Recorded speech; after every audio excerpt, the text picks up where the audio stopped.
Looks like we're all here.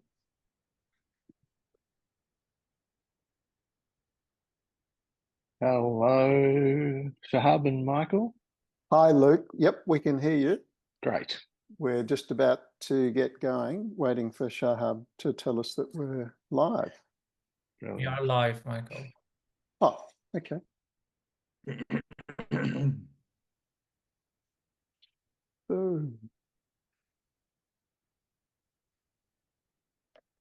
All right. Hello, everybody, and welcome. Womanjika in the Woiwurrung language of the Wurundjeri people, the lands that I'm speaking to you from today. And of course, Womanjika is more than just a greeting. It translates literally into come with purpose. And we clearly have a purpose today in discussing the important issue of adaptation. And we do pay our respects to the elders of the Wurundjeri. This roundtable today is the first in our series of roundtables on adaptation. Before we get underway, I'd just like to welcome Susie Ho, who's the Associate Professor at Monash and is also the contact point for the UNFCCC at Monash and works in the Deputy Vice Chancellor Research's Office. Susie, would you like to welcome people on behalf of Monash? Thank you very much, Michael, and welcome everyone to this important roundtable today. It's a great pleasure to see you. As Michael mentioned, I'm the Senior Academic Director in the Office of the Deputy Vice Chancellor at Monash University and also Monash's contact point to the UNFCCC, where I've been leading Monash delegations to the annual UN climate change conferences and intersessionals for over a decade. Monash has a broad range of expertise to support negotiations, climate finance to gender-responsive climate policy. On behalf of Monash University, we welcome you today to today's important dialogue. Monash University is extremely committed to climate action. In fact, it's one of three strategic priorities that we hold within our strategic plan, not only at our Australian campus, but also at our global campuses, including in China, India, Malaysia, Indonesia, and Italy. Monash University has recently also been leading pavilions, the first university pavilions in the Indo-Pacific at TOPS, in order to convene really important discussions across our region, but also globally.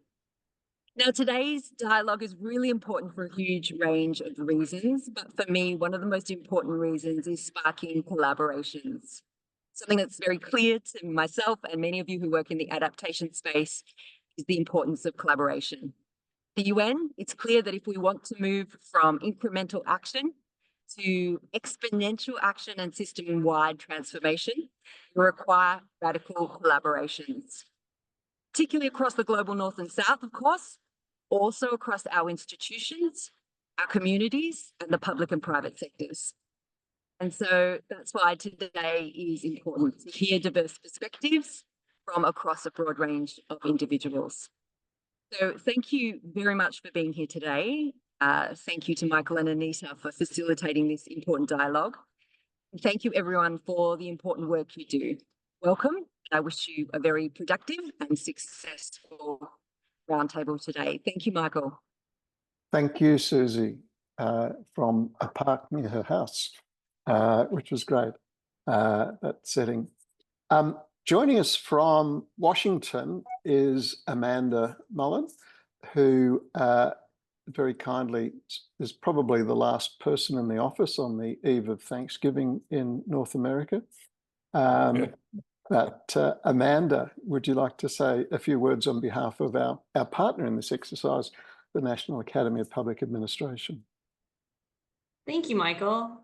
Hello, everyone. I'm Amanda Mullen. I'm a project director at the National Academy of Public Administration in our Strategic Initiatives Division, We are a congressionally chartered nonprofit organization with over 1,000 fellows that have expertise and experience across all levels of government within the United States and internationally.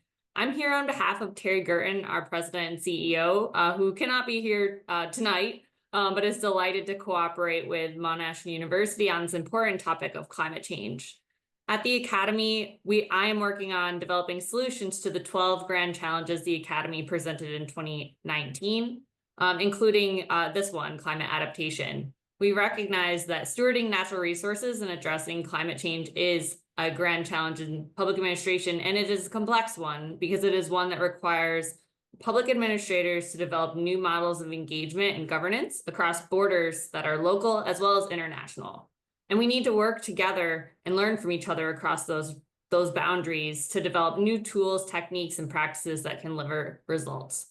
We know that there is no one level of government or single country's government that can address this challenge alone. And it is critical for us to work together to learn from each other if we're going to tackle this existential climate crisis.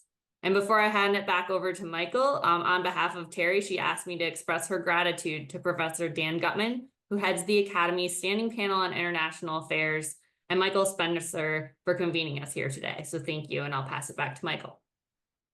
Thanks, Amanda, and great job and a great summary of the problem as well. It's good to see the way NAPA has really identified this and the support they're given to Dan's projects that I've been privileged to participate in. I'm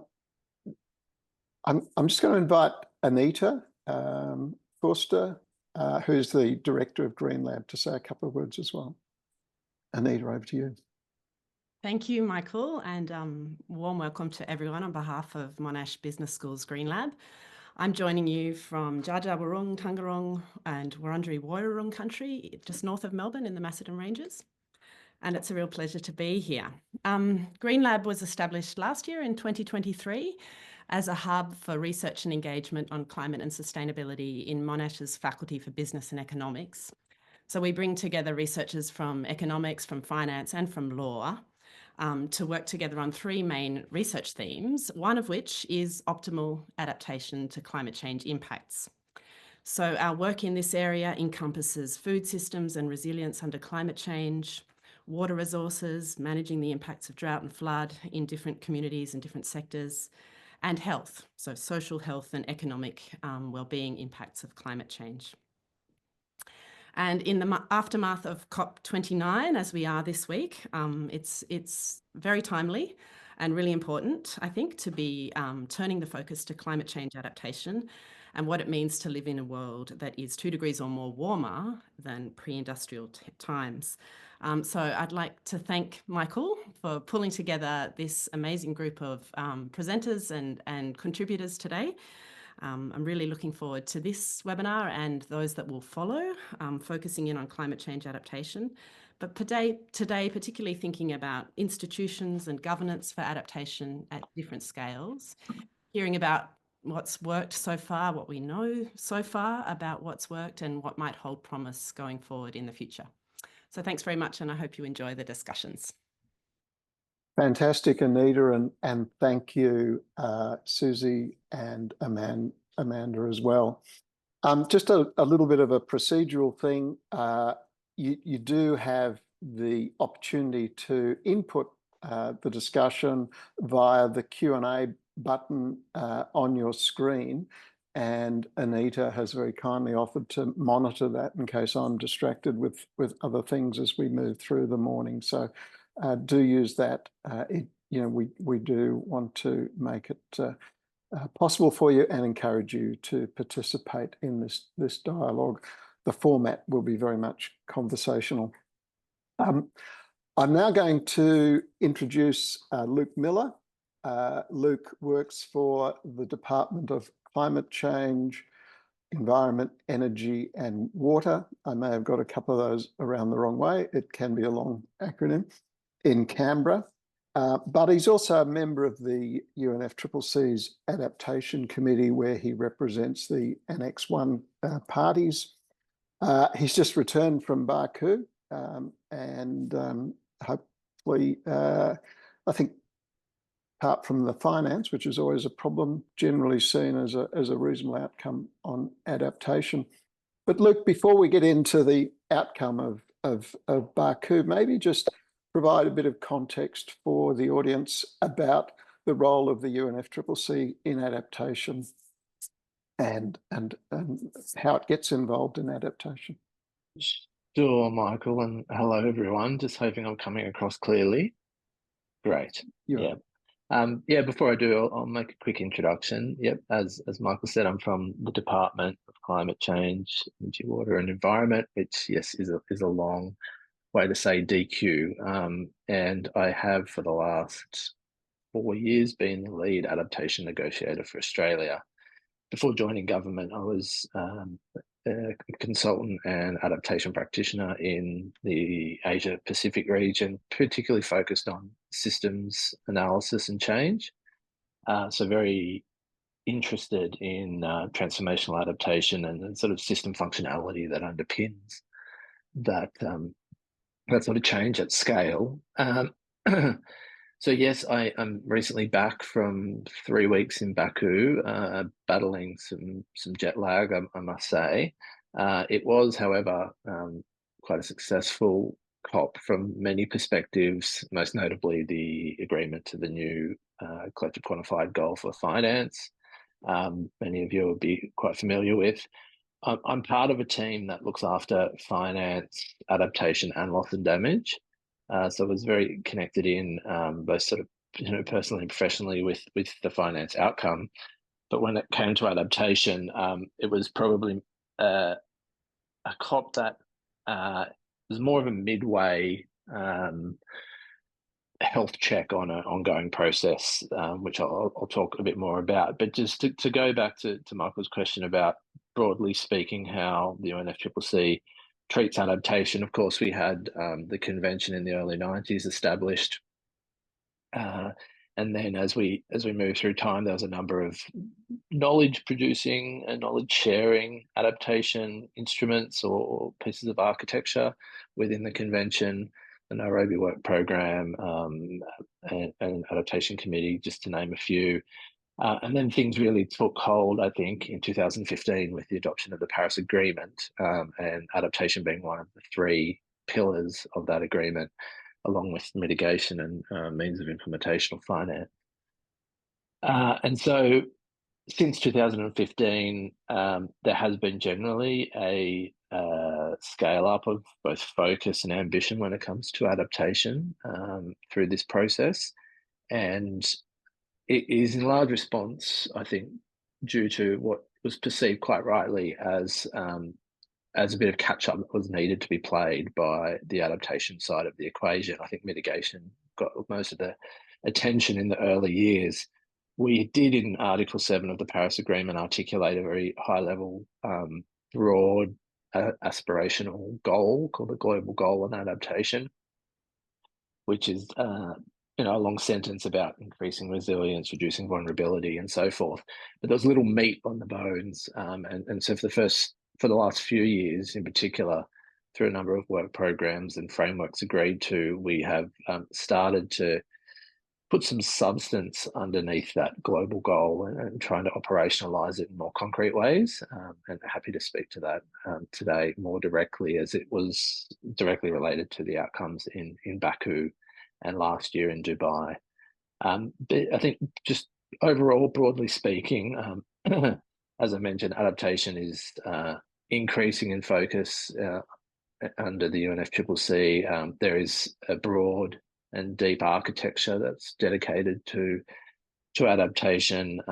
We generally see the national adaptation planning process as the key national instrument through which all this takes place.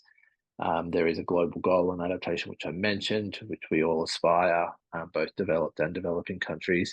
And then there is a broad range of knowledge sharing processes that's meant to promote and provoke, I guess, innovation, action at the local, national, and international scales. So I might leave it there, Michael. And if there's anything in particular you wanted to zoom in on, I'm happy to elaborate.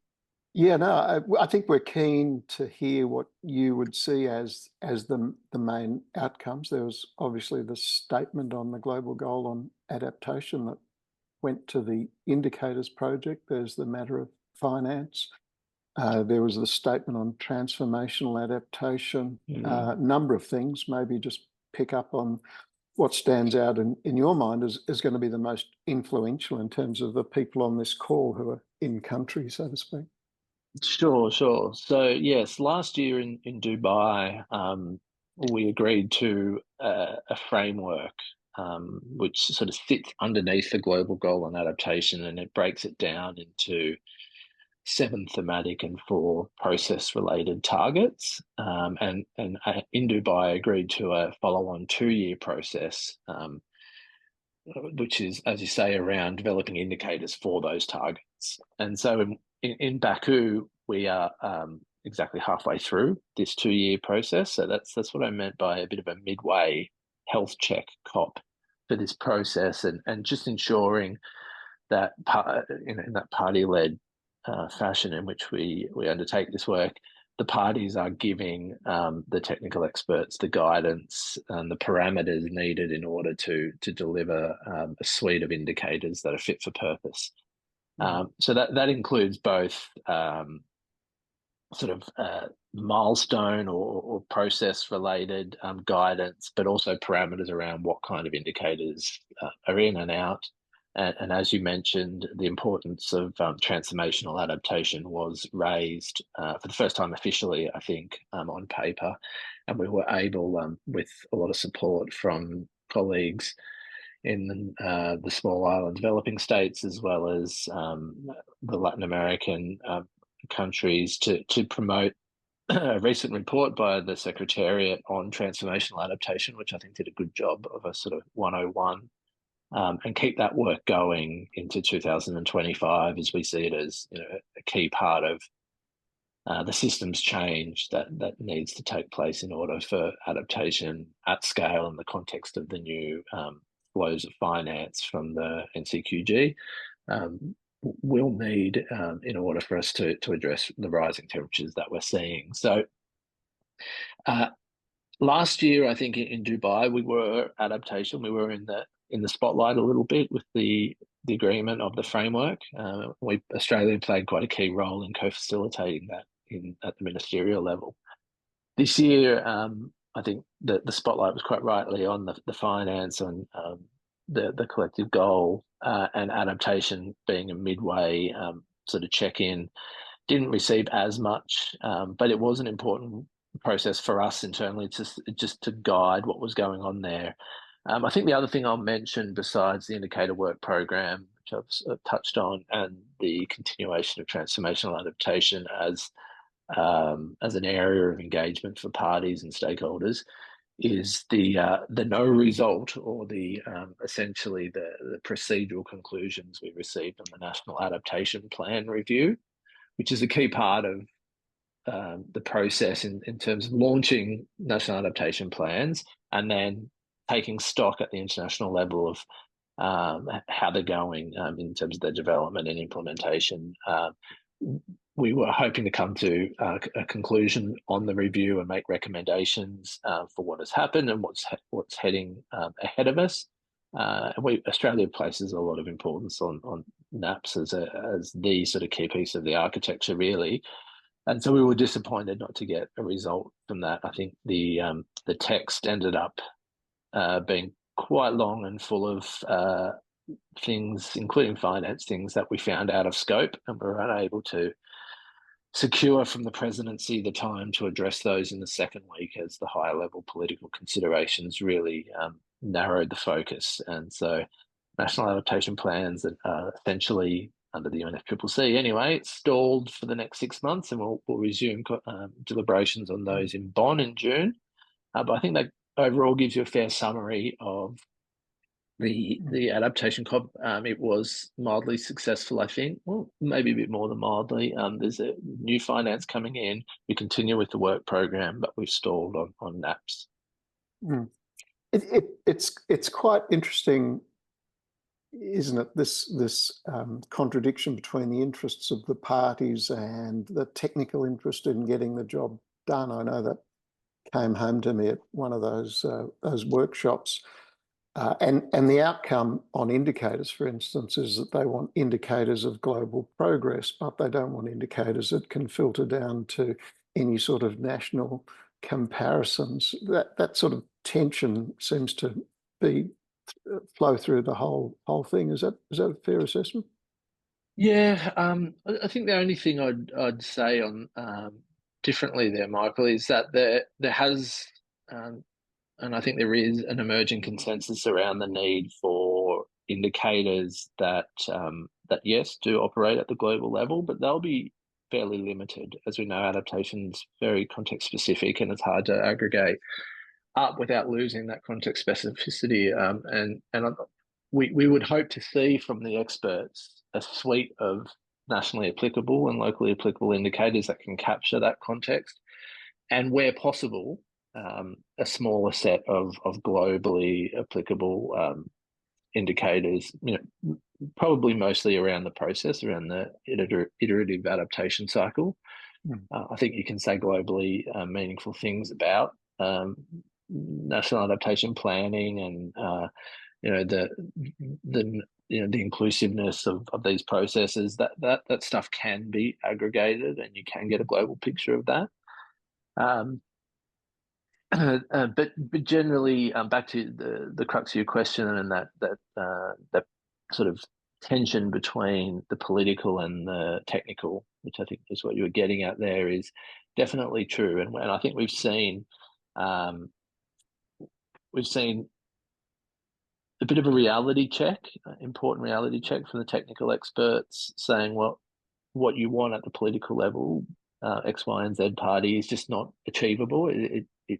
We can't develop indicators like this and like that. If you want them robust and verifiable, then there are certain political limitations that you're going to have to put on us.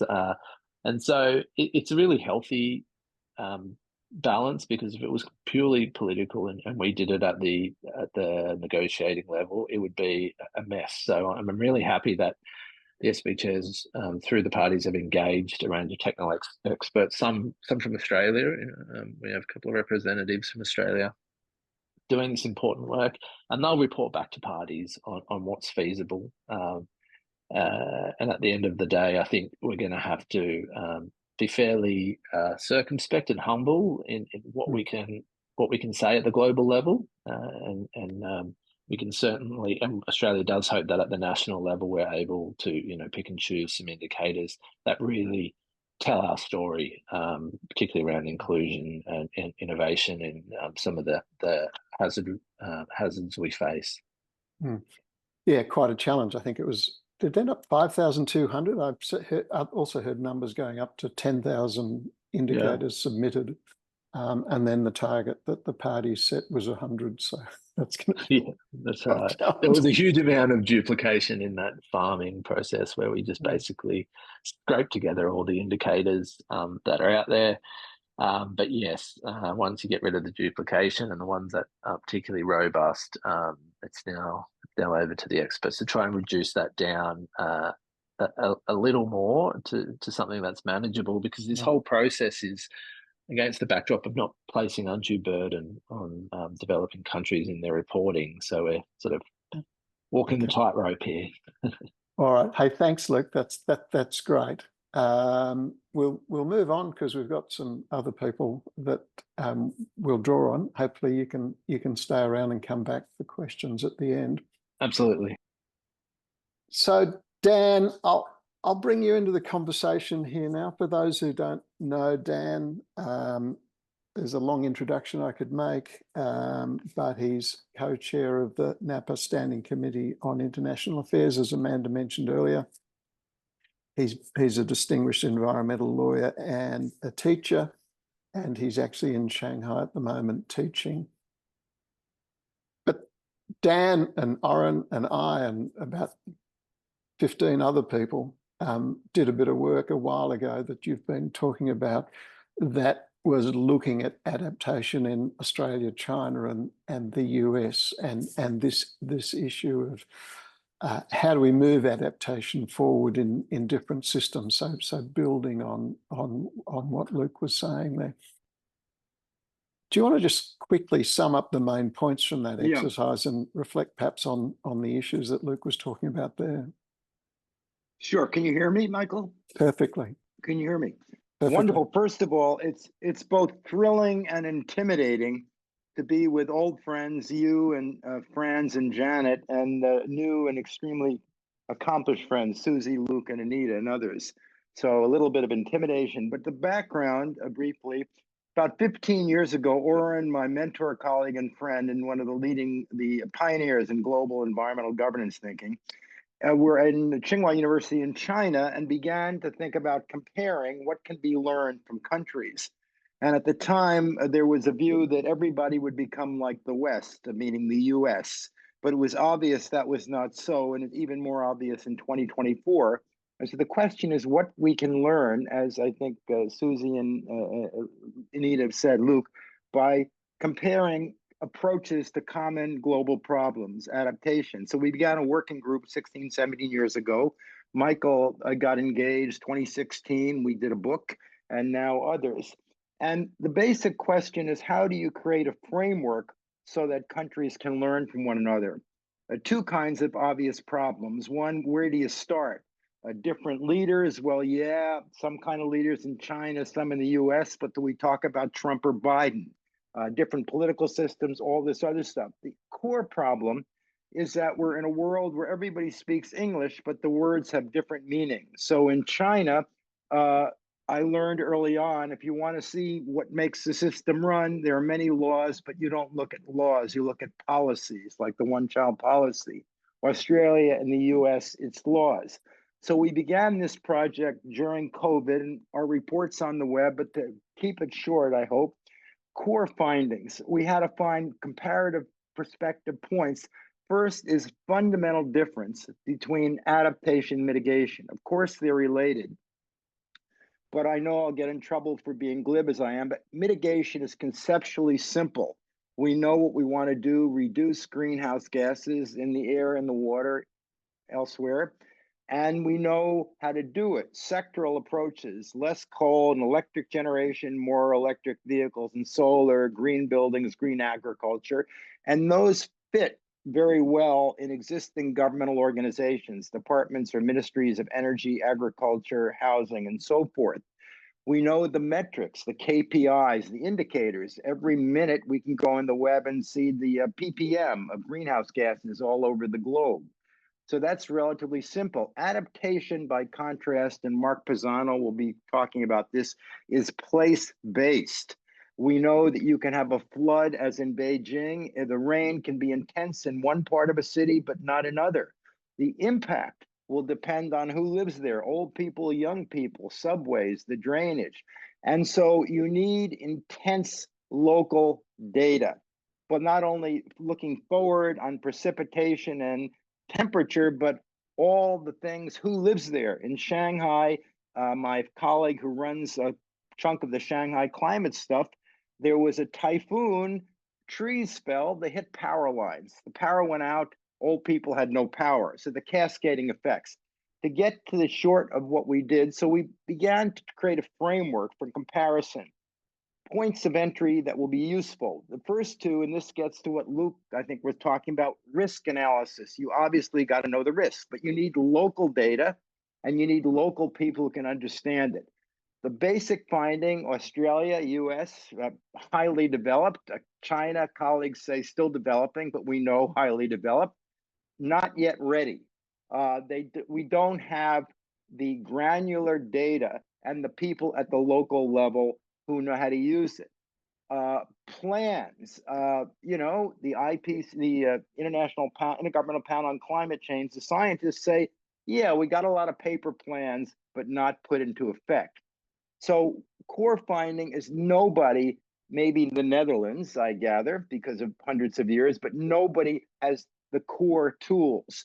That gets to what you're talking about with UNFCCC and performance measures for all the things government does. You want to increase the economy. The mayor knows, add 100 jobs, add a new Tesla plant, add more taxes. Can be done within the tenure of a mayor. But, you know, adaptation, you can spend money, who knows when and whether. So the KPIs are a question.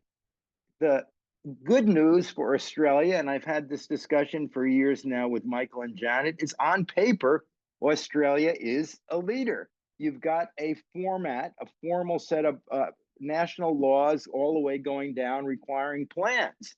China, which is the world of plans, I was surprised until very recently, virtually no local adaptation plans. The US, by contrast, you talk, Luke, about national plans, the US doesn't even have a national plan. And so from the perspective of going forward, next steps is to take, in our case, the framework. How do you begin to think, and Mark will talk about this, of taking what is technically known, billions and billions of pieces of data with AI, what is useful? How do you get a local official to use it? KPIs, learning from comparison. The final point, we're now trying to engage developing regions like Africa. Their central local relations, the central government is not Canberra, but it may be the World Bank or the African Development Bank.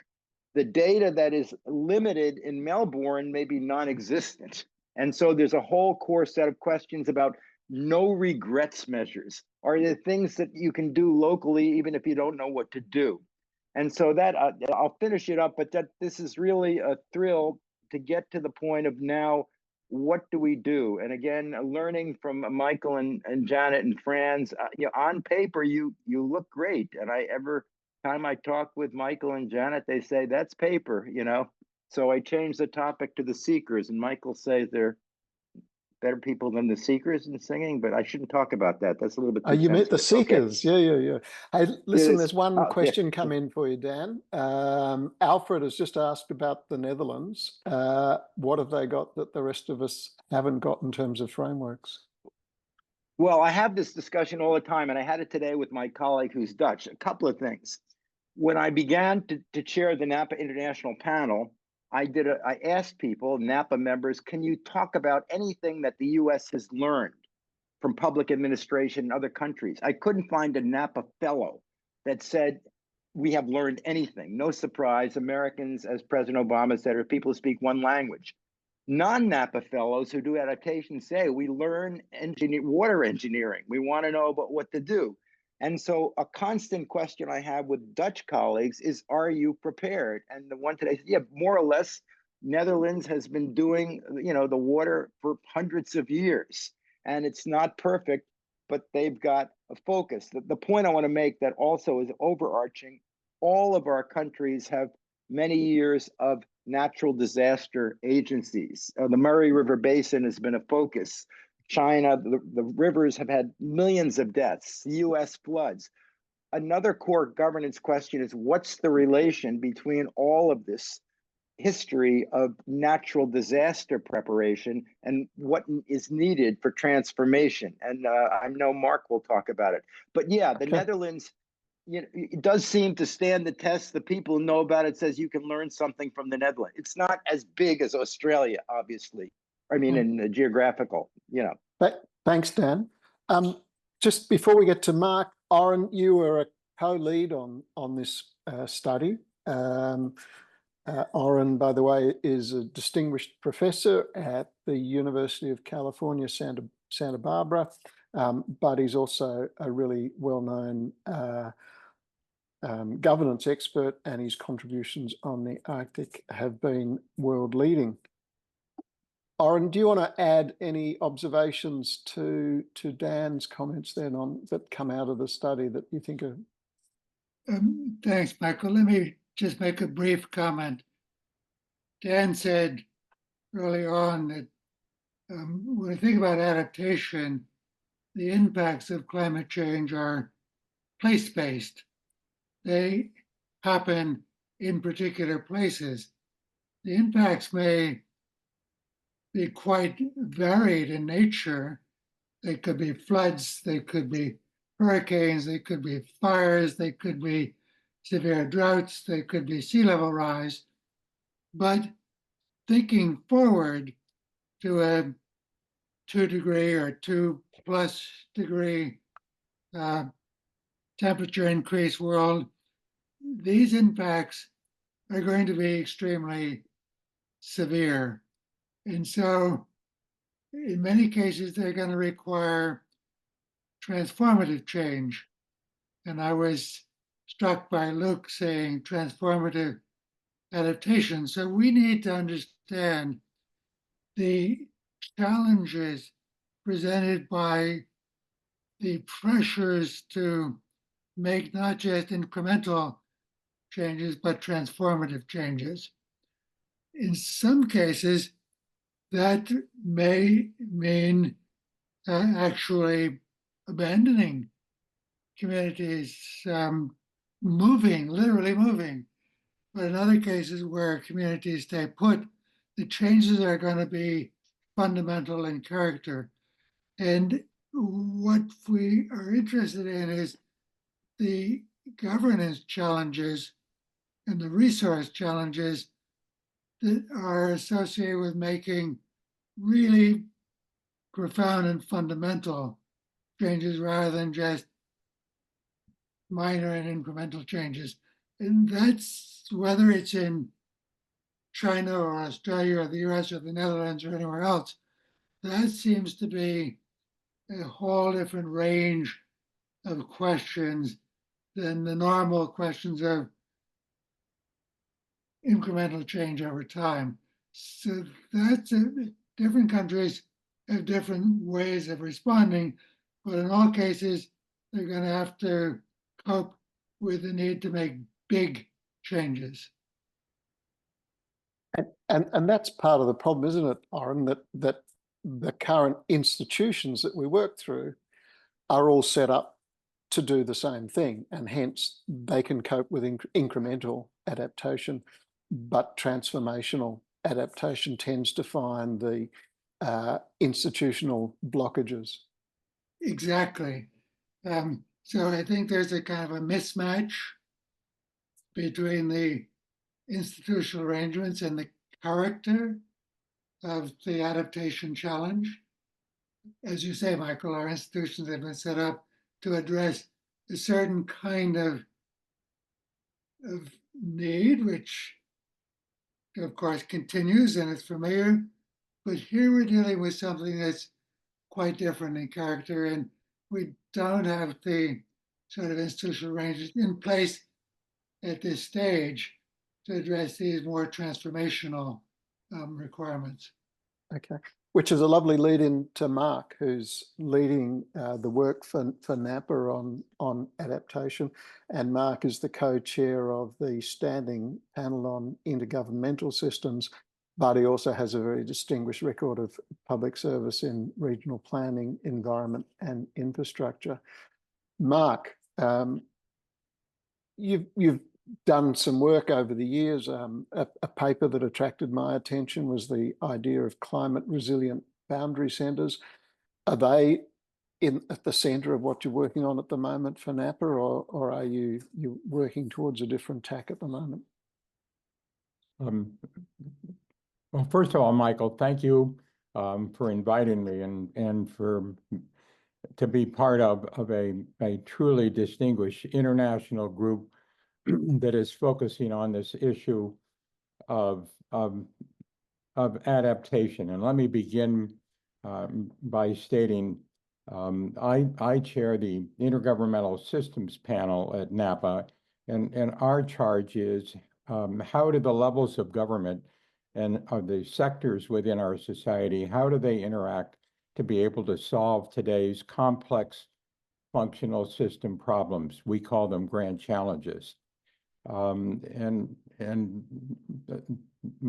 previous speakers have really laid the foundation for the work that we've been doing with the international panel, and I want to stress the importance of Dan Gutman and Oren in provide and others who are on this program on how we put our arms together to deal with what I hear as the charge of this session, and that is action. Let me underscore that adaptation is here, and it's called extreme weather events, and it's impacting the globe, and the damage from those extreme weather events of all kinds is such that it's now beginning to threaten the lives, the societies, and also the political situation of countries. It's gotten to that sense, and we need to, in fact, figure out how we get action, and what do we mean by action in our effort, and that is how you organize our society with the authorities so that we, in fact, can deal with a place-based problem. This is not a national problem in any country, including the Netherlands. They have a portion of their country, a good portion, but it's a place-based issue. And every single extreme weather event happens in an individual place, and every area is different. And that was stated by Dan and by Oren. The second major hurdle is that we don't know the true risks involved in each of these places. And the reason for that is when you have a changing physical baseline, then you cannot rely on historical data, which is the traditional approach to this issue. If we can't understand the risk curve, the ends of the curve of probabilities, if we can't understand it, then how do you make decisions when most of the variability is on the extremes? So we need to have the capacity to, in fact, reduce the risk curve if you're going to do decision making, unless you do less regret decision making. As Dan said, you just do what you think you can. That's not going to be satisfactory for almost every situation that we're now encountering that's extreme.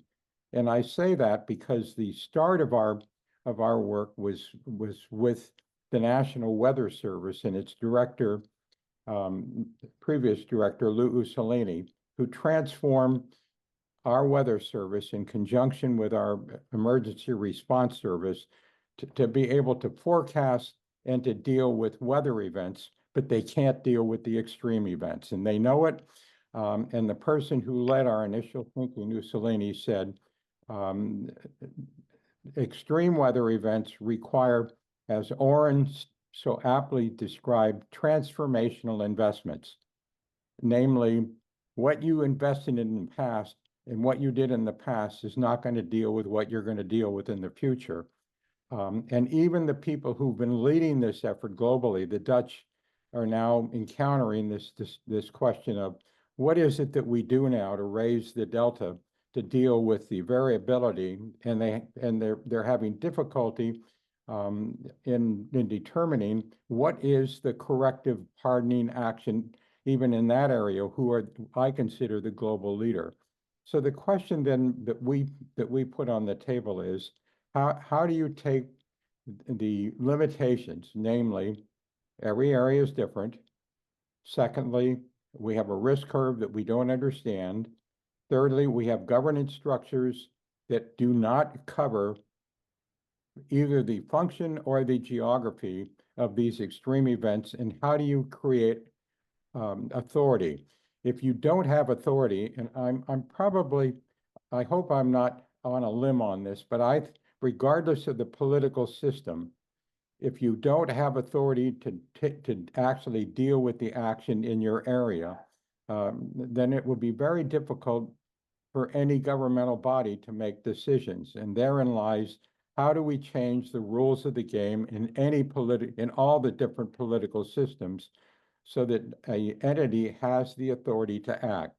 The third limitation that we identified, and that is the impacts and the costs of all of these extreme events are beyond the capacity of either governmental units or sectors in our society. And I think I can probably say the same for other systems.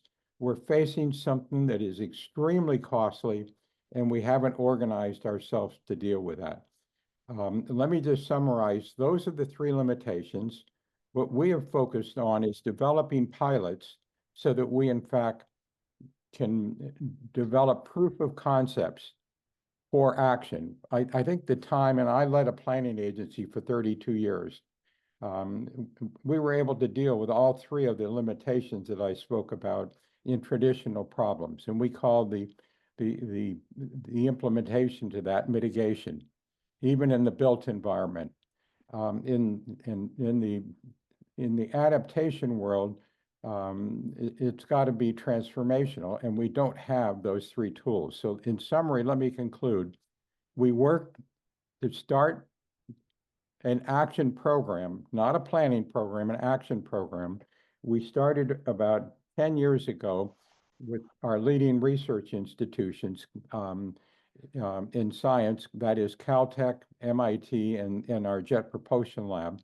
They spent the last 10 years developing analytics that enable us through what is called a climate alliance. It's an alliance of modelers to understand the input assumptions that we can use for our traditional engineering and implementation decision making. If we can provide input to those analytic tools on what the basic assumptions are, and as Dan said, they use machine learning and massive data and new languages to develop this. They have developed it. The models have been validated, and it's ready to be implemented.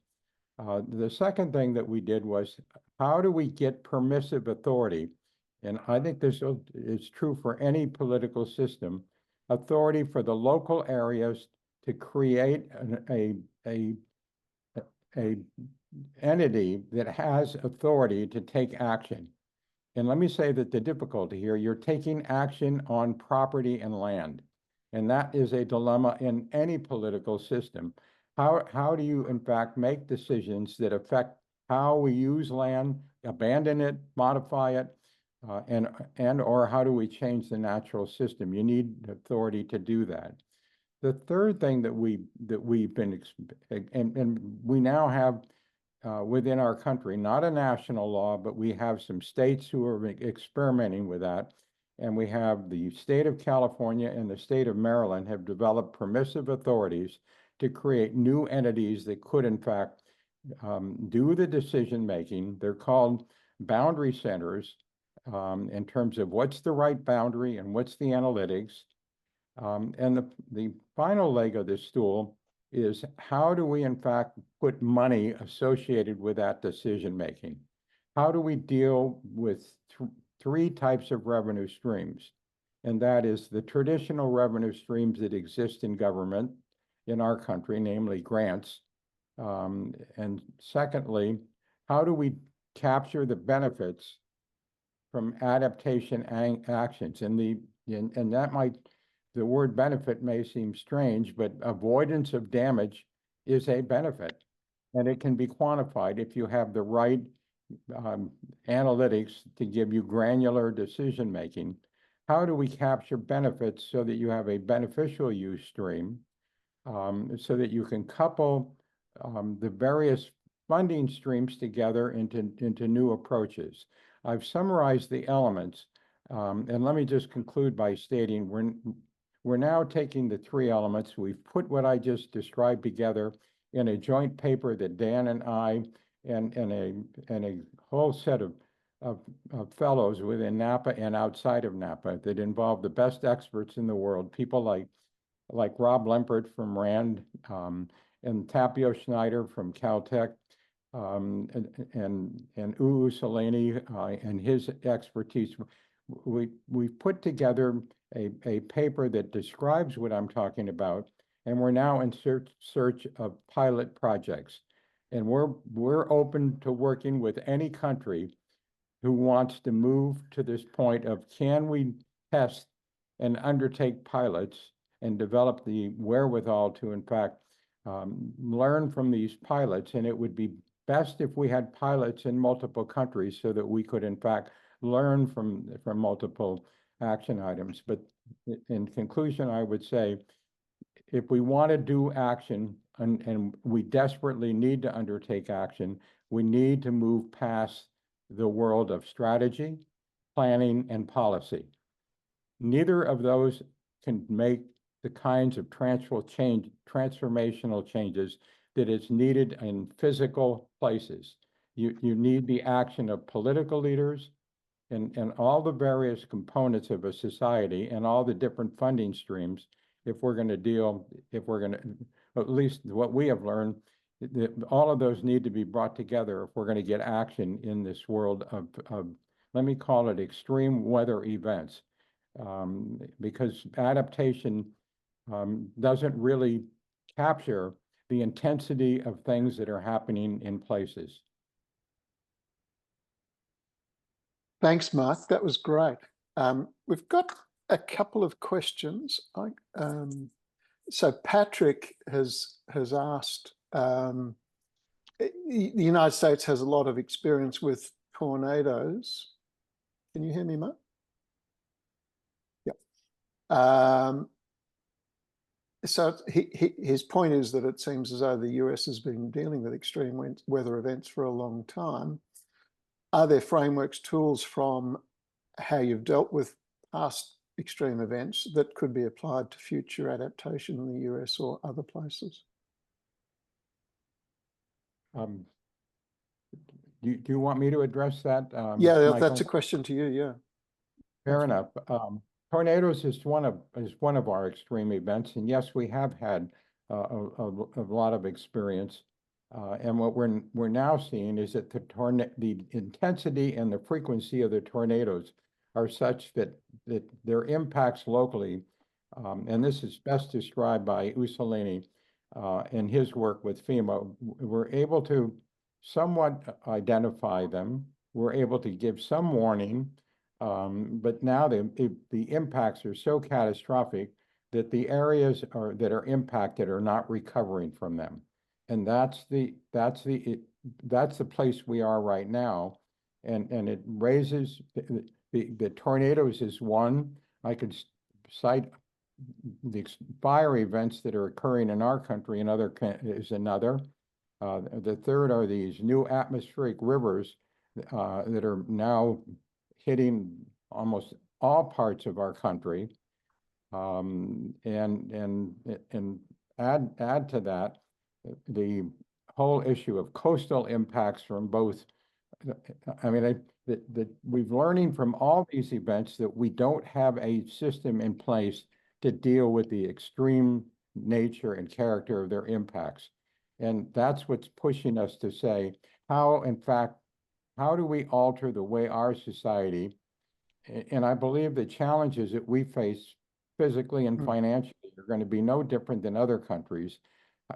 How do we respond to them? And let me conclude with Usolini's description of where we are with tornadoes and all these other events is that we have not figured out how to deal with the dynamics and politics of transformation. And it really it really comes down to how, in fact, do we within our societies deal with damage to property that we're not able to deal, that we have to now reconfigure ourselves to deal with, Michael.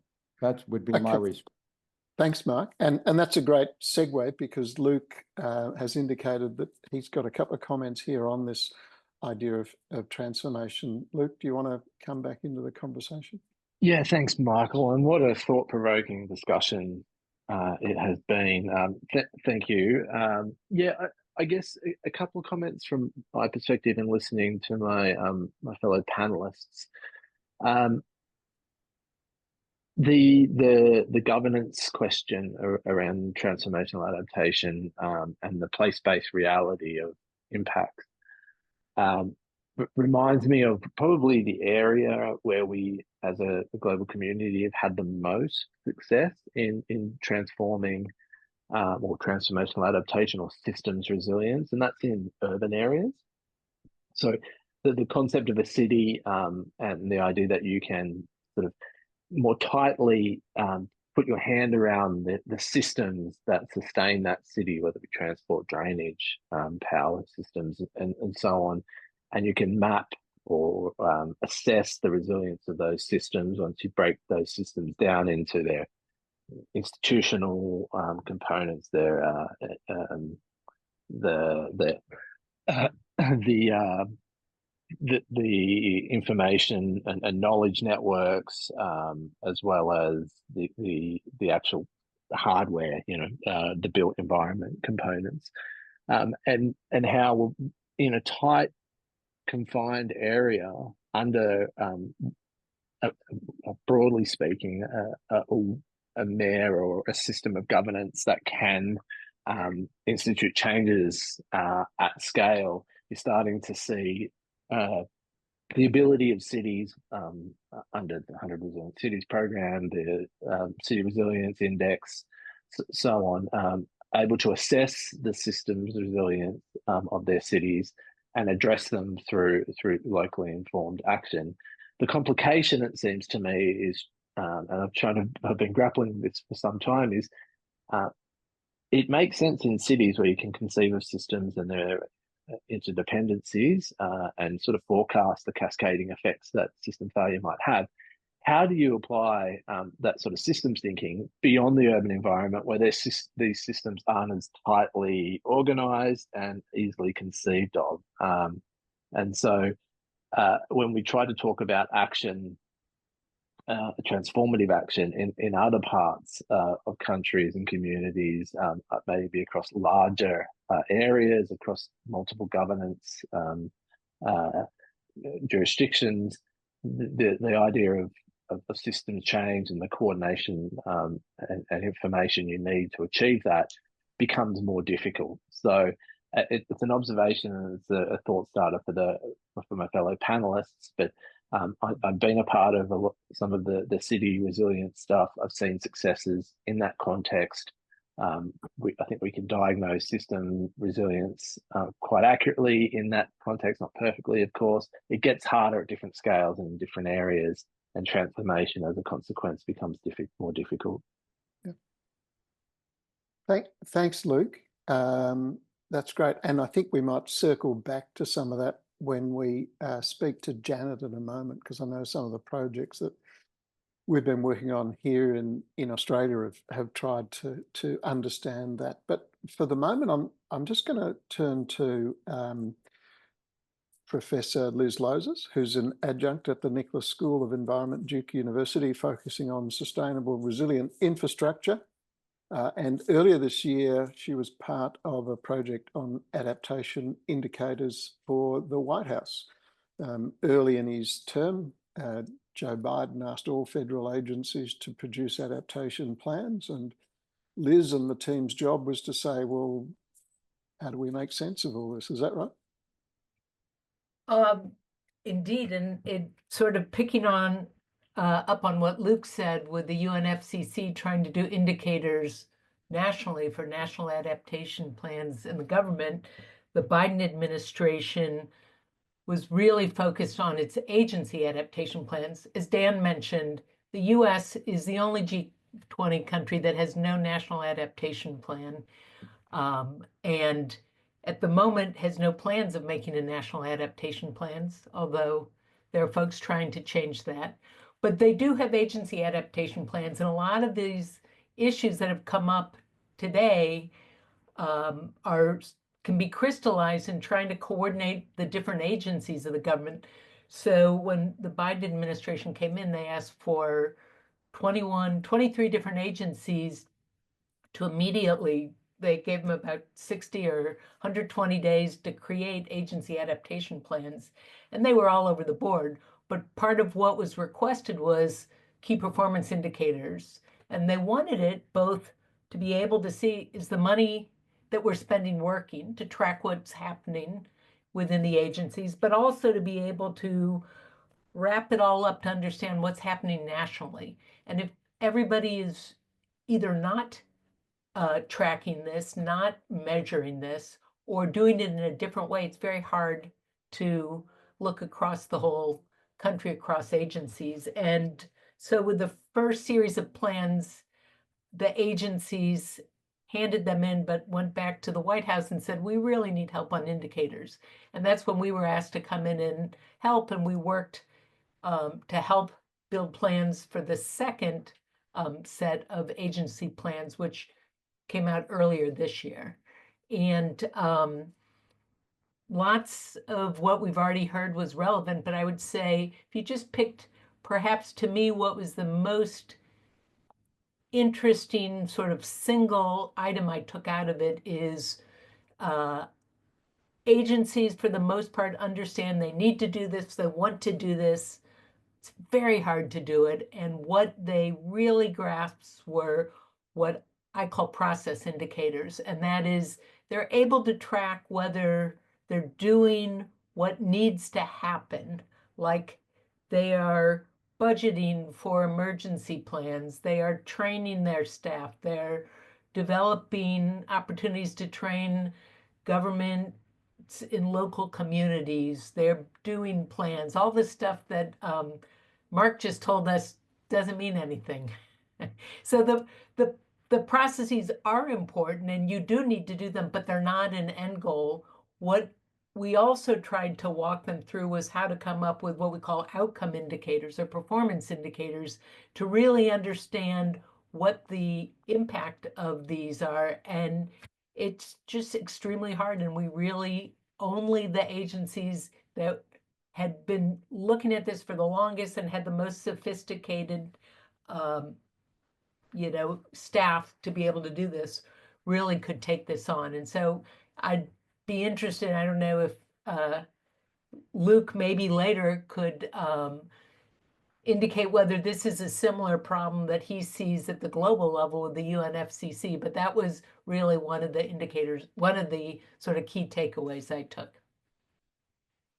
I know Luke might have to head off early. Do you want to quickly comment on any of that, Luke?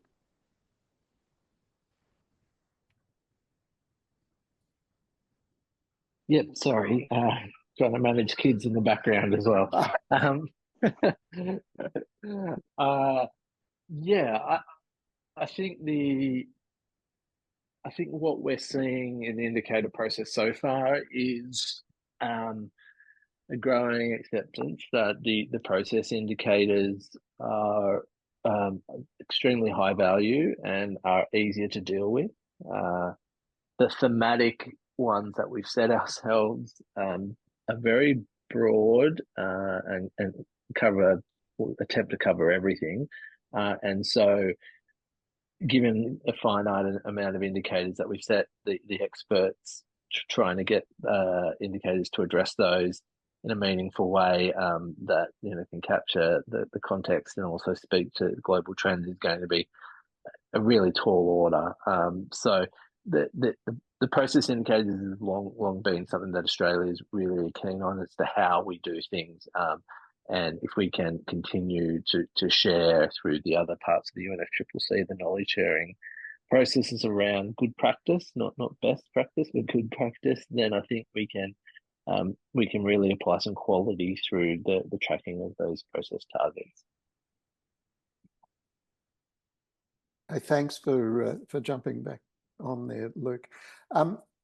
Liz, before I let you go, a couple of months ago, you were in the thick of things of extreme weather, and being an infrastructure expert, you saw the challenges that are faced by infrastructure. Are there any learnings out of what you saw in North Carolina that are worth sharing here? Yeah, there are, and I would say they really actually build on a lot of what Mark was just saying a few minutes ago. North Carolina is one of the larger states. We're on the East Coast, and we go from the coast all the way back into the mountains, through the Piedmont and the mountains. And we're about in the top 20% of population. And the state actually, the way the U.S. government is, the U.S. is set up, there are three different levels of government that address issues like natural disasters or preparedness or adaptation. It's the local governments, as we've heard, the federal government, which has a unique ability to collect data, to provide funding, to provide certain levels of technical assistance, et cetera. But then there's the state in between. And really, those states that take this on seriously become really the most important, because in a place like North Carolina with very variable communities, it's really the state that helps those more rural communities, smaller communities that don't have the capacity to either prepare for or respond to these extreme events. And North Carolina actually has one of the better state systems. We have an Office of Recovery and Resilience. Duke University works quite a lot with them. We've been working all over the state, and I would say they were certainly in the very top tier of states that have been thinking about this. We have a government right now, a state government that's very, really, you know, if you were to look at process indicators, probably would have scored very highly. But the fact of the matter is, if you look at a risk map, and I was looking at one this morning, the risk is all on the eastern side of the state where the coast is. That's where we've been getting hurricanes forever. That's where communities are regularly hit, where we know how to respond. Yes, they're happening more frequently now, but we know what to do, and we have a whole apparatus. The area that was hit was not a high risk area.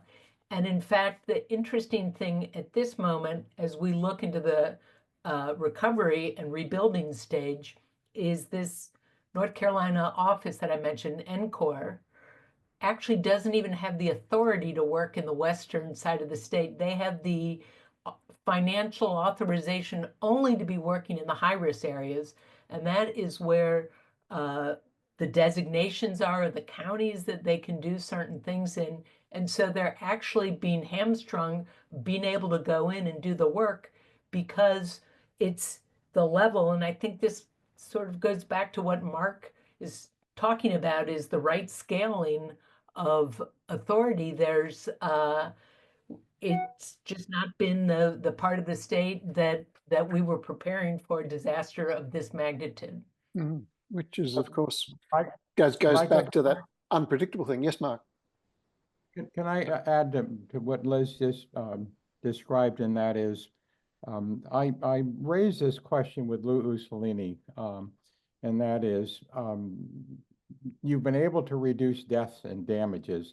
What happened in the northern part of North Carolina, in Asheville? And he had a very interesting and important response, and that is, they knew precisely what was going to happen in Asheville. The FEMA, excuse me, the NOAA people indicated they were going to get something like 12 to 14 inches of rain in that area. And it was going to have the kind of devastating impacts that it had. And what was a limitation, and this shows the intensity and the rapidity of change, is that we've never, ever, in the history at least of the FEMA and NOAA people, ever experienced anything of that intensity, and they didn't know how to describe it. They didn't know what the impacts were going to be, and they had no experience with something of this intensity. And it underscores a really important part of our discussion, and that is the rapidity at which the climate is changing, and that we don't have the tools and even the language to be able to describe what in fact should be our response. And it really points out another dimension to the elements that I was talking about, and that is the rapidity of change and the lack of experience with what we're having. Is we don't even within our professional. And North Carolina, as Liz said, is one of our more apt states in responding to it. They have a terrific partnership with NOAA and FEMA, and still this got beyond them. So it underscores the importance of us developing a capacity to deal with experiences that we never had before. And that is the intensity of these extreme events. Which is almost precisely what we've seen here in Australia over the last few years, with bushfires of an intensity we've never seen before, of floods, of an intensity we've never seen before. That's a great opportunity to bring in Janet Stanley. Janet actually was originally a social worker. One of her first jobs was about 100 metres from where I am now at the Brotherhood of St Lawrence, but she now works on the interface between social, environmental, economic issues in climate change and sustainability. She has been the Chief Research Officer at Monash Sustainability Institute. She went on to move from there to be the Principal Research Fellow at Melbourne Sustainable Society Institute, and she's now an Adjunct Associate Professor at Melbourne University. Janet, we've done a couple of projects together. One I played a small part in back in 2012 when we looked at low-lying coastal communities. And then more recently when we've looked at communities in the Golden Broken area north of Melbourne. And you've been really looking at comparing those two studies either side of what we sometimes refer to as the lost decade on climate action. Thanks, Michael. I want to also say that while I'm talking about two research projects a decade apart, Michael was a part of them, and also Franz was very important to the second one we did. So what we did was we looked at where the community thought they were at in two regional areas in the state of Victoria, and around adaptation. What was the community's view about this? And a decade apart. So we were looking at the change and any achievements that were able to be obtained through that, or what the barriers were and where these barriers were sitting. And I think this is really, I think it's very important because with no offence to Luke, in Australia, while we do have, we're one of the countries that do have an adaptation plan. It is really a plan to make a plan. So there's, in my view, there's no clear action in this plan, and it's also what the Australian government seems to be doing is the federal government seems to be passing it to the state's passing it to the local government, and overarching all that, there's a lot of responsibility given to individuals to sort themselves out. Gain resilience is the term used, and I'm actually part of a local government climate change committee, which is recommending to the local government what to do. And to be honest, they don't have the capacity, they don't have the resources, they don't have the knowledge. So we're passing it down to a body that really isn't capable of doing it with the local community, to support the local community to do this. And it was interesting when we compared these two community groups a decade apart. It was really very disturbing to find that the barriers that were there right a decade ago to people doing action are still there now, recently, that we haven't been able to move what these barriers are that are stopping people at actually doing the work. So one of the positive things, though, is that I disagree with Luke a little bit. I think it was Luke that said that the city is actually, you can see things. Now, it might be that you can see things, but our finding, there were two rural regional areas that we did this work in, and there was huge strength amongst the community and a willingness to address a lot of these issues. But the barriers were too strong to enable them to do much action. And one of the positives over the change over the decade was that when we first did it in 2012, it was quite a select group of people. They were mainly environmentalists who knew the problems, knew what to do, and were leading anything that could be done. Now there seems to be a much wider community involved, a much wider group of people that were enthusiastic and wanting to do it. But the barriers were just too strong. There's resource barriers, information barriers, no agency. They weren't given any authority to make decisions. And it sort of comes back to the individual having the capacity to do things. One of the things I wanted to question too was now I've lost the train of thought. Well, maybe while you think of that, I mean, so this lack of authority that you were talking about before, what are the elements of that? Is it just lacking money? Is it lacking the everything? You know, one of the problems is that they don't have the agency. What right have they to make a decision? The complexity and the value basis around this. A community can argue amongst the local people and say this is what we want to do, but for instance, if you look at water, there's the water authority, there's business, there's government that actually is responsible for all this. So how can local people make these decisions to adapt when there's major government institutions and businesses involved in this? And it goes back to the governance arrangement around this. In 2012, the community was aware that there wasn't this governance or structures to deal with adaptation.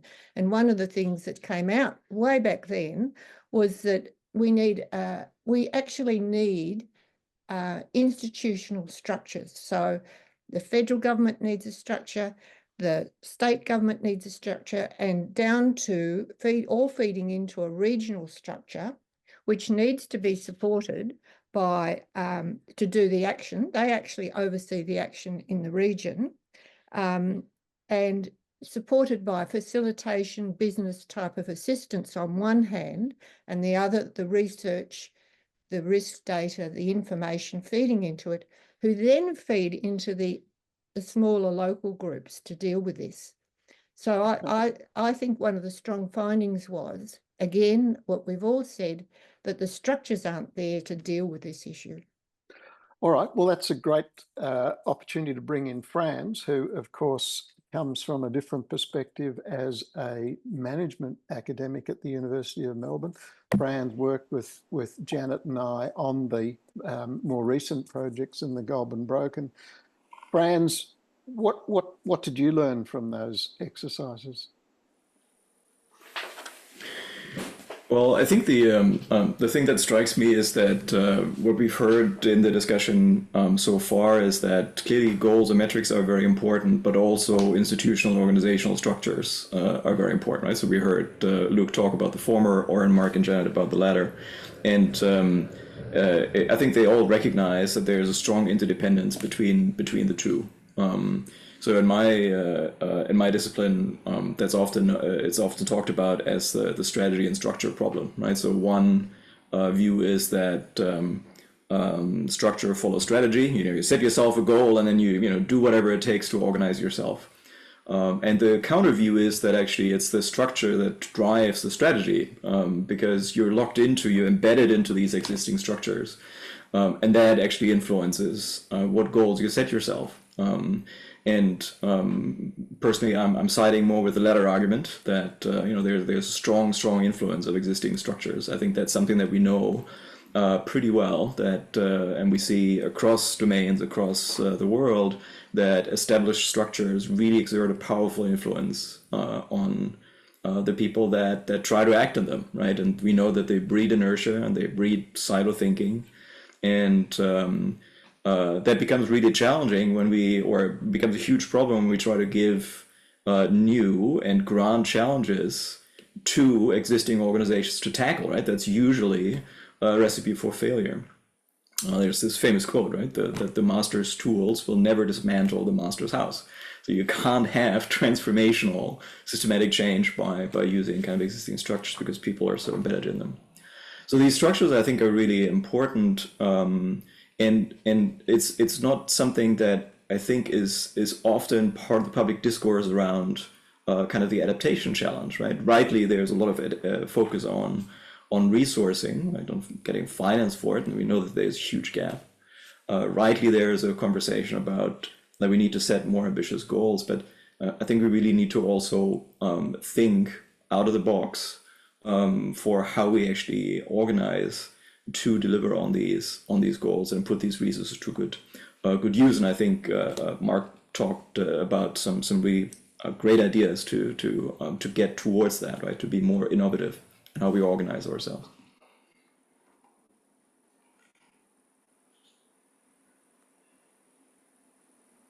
There, I started talking, I was muted. And also bring it back to this transformational institutional problem that we can't, we're probably not going to achieve transformational change through existing institutional structures because of the reasons you've discussed. Yeah, that's right. And I think what Mark I think emphasized, and Liz talked about this also, right, is that we need to find the right scale to establish kind of units to drive adaptation action, right? So what is that right unit where people can really focus on adaptation challenges as their primary job and not as a side hustle, right? Which it often is for a lot of agencies, unfortunately, right?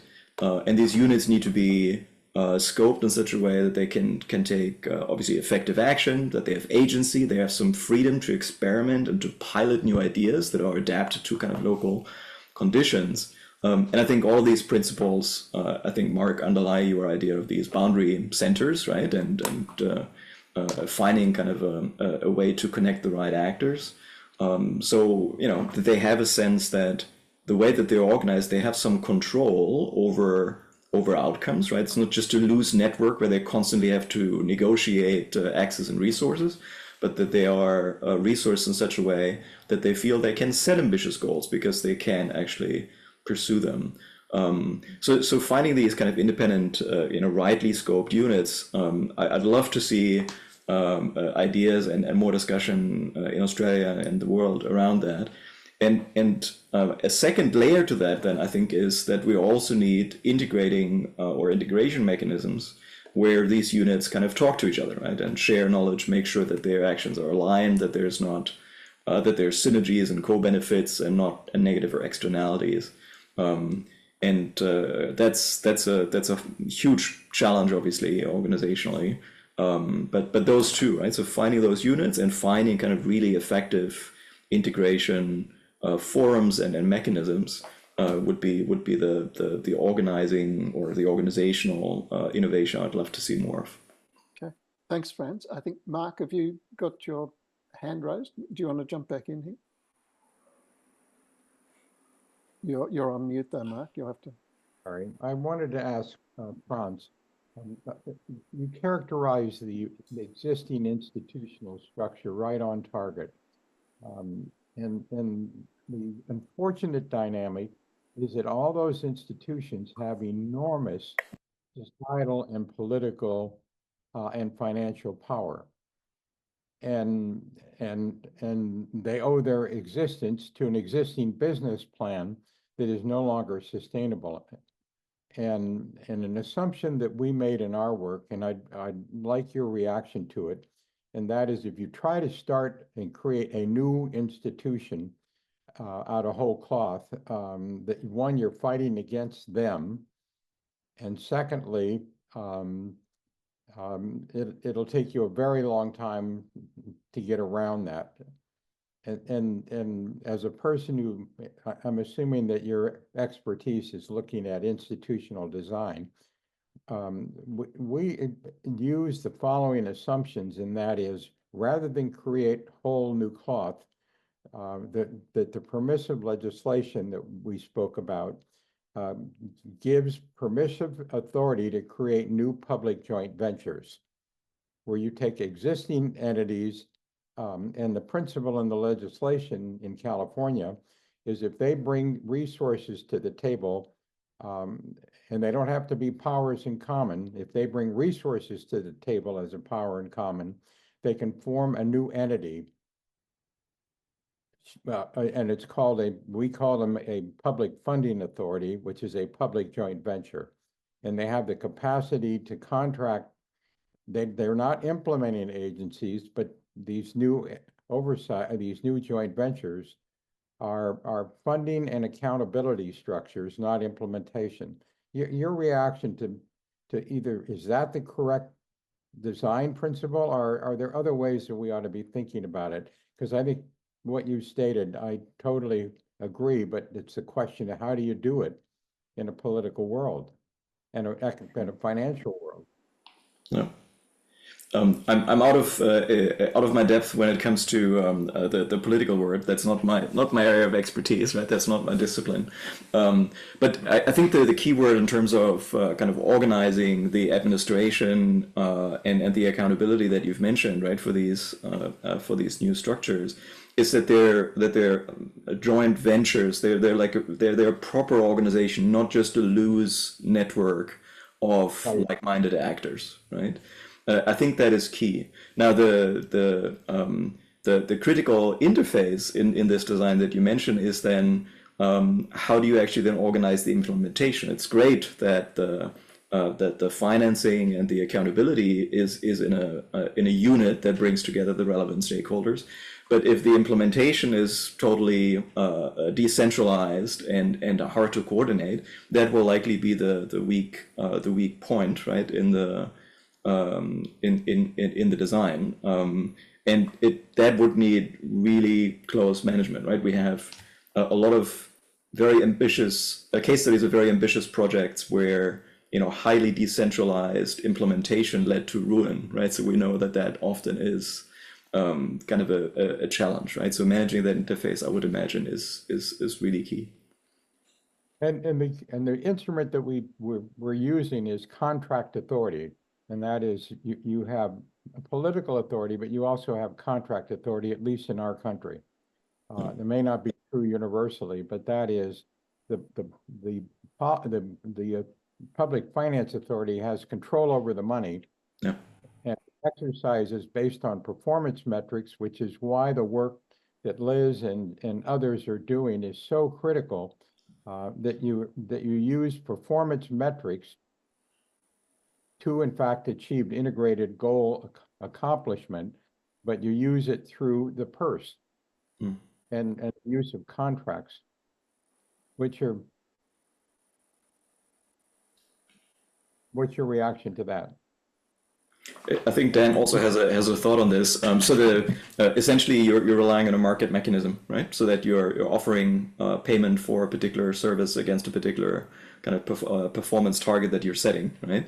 And for some challenges, markets are effective, right? And for complex, integrated, unique problems, markets often kind of fail to provide the deep coordination that is required. I won't go into detail, but I come from Berlin, Germany, and Berlin built a new airport and thought that they could build that airport essentially through a very, very elaborate system of kind of decentralized contractors and subcontractors and subcontractors.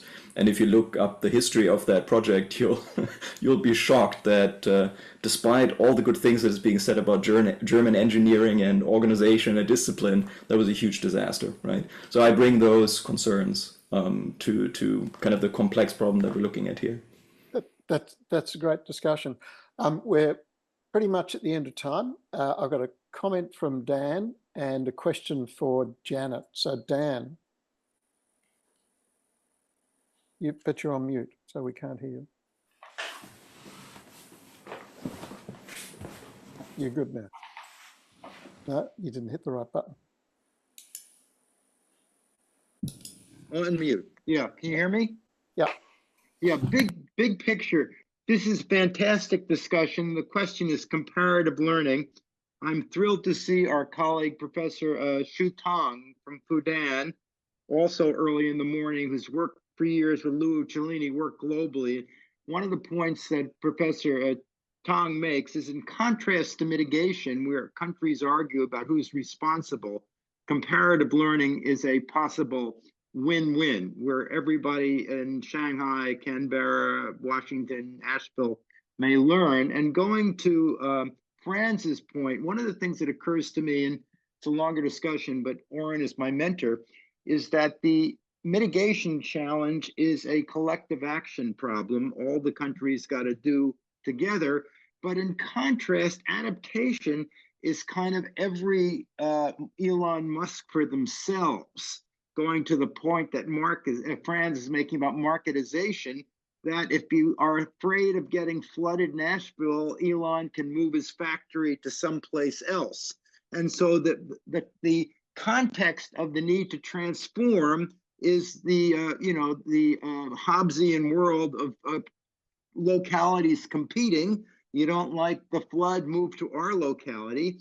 And so this is a kind of another context, which to me then gets into the discussion which Mark and I and Oren have been having about, and Franz is the expert, the role of the insurance industry as a more powerful driver, arguably, which we haven't even talked about. And each country is a driver of action. So those are two. One, I don't want to put Professor Tang on the spot, but I do whenever we have a webinar, but he has been my checkpoint and mentor on the value of these wonderful global discussions.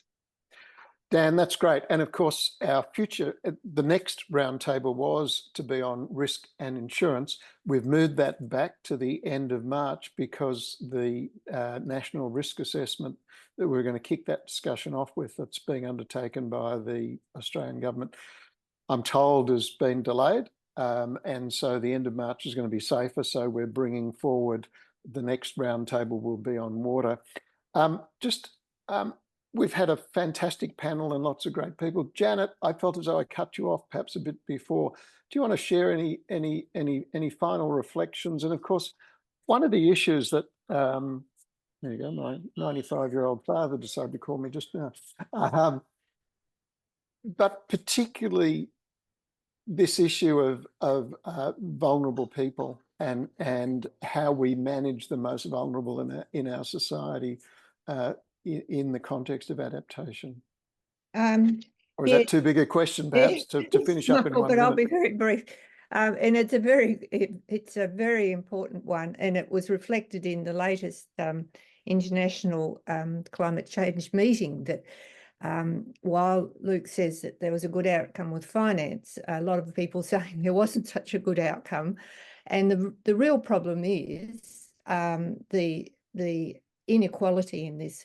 By pushing the job down to the individual, it tends to leave them to be resilient and to do the adaptation. There's many people who just simply can't do it. I mean, there's a small proportion who have the finance to buy to do whatever it is, but to prevent. But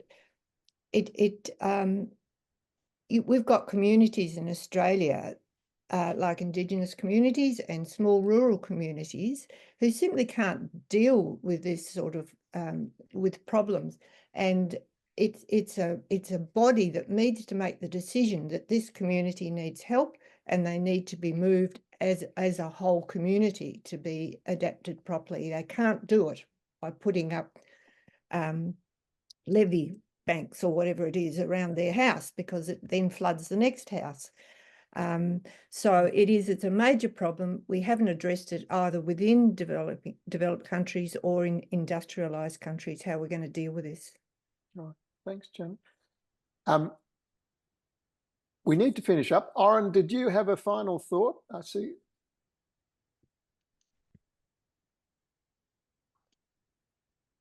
Just one last word. So we all agree that the institutional structures are a core part of the problem. The good news is that institutions are socially constructed. They're made by human beings, so they can potentially be changed. The bad news, as Franz made clear, is that existing institutions are heavily entrenched. So it's very, very difficult to bring about change. So the question then is, if they need to be changed, but they're resistant to change, what will it take to make the transformative adaptation that we all see as necessary. I think Mark's ideas are very appealing in a lot of ways, but I have to say, I think that it may very well take really profound crisis to be sufficiently disruptive to create the opportunities to rebuild in ways that are more well suited to the kind of adaptation challenges that we're going to be facing, we are facing, and will be facing to an even greater degree in the coming years.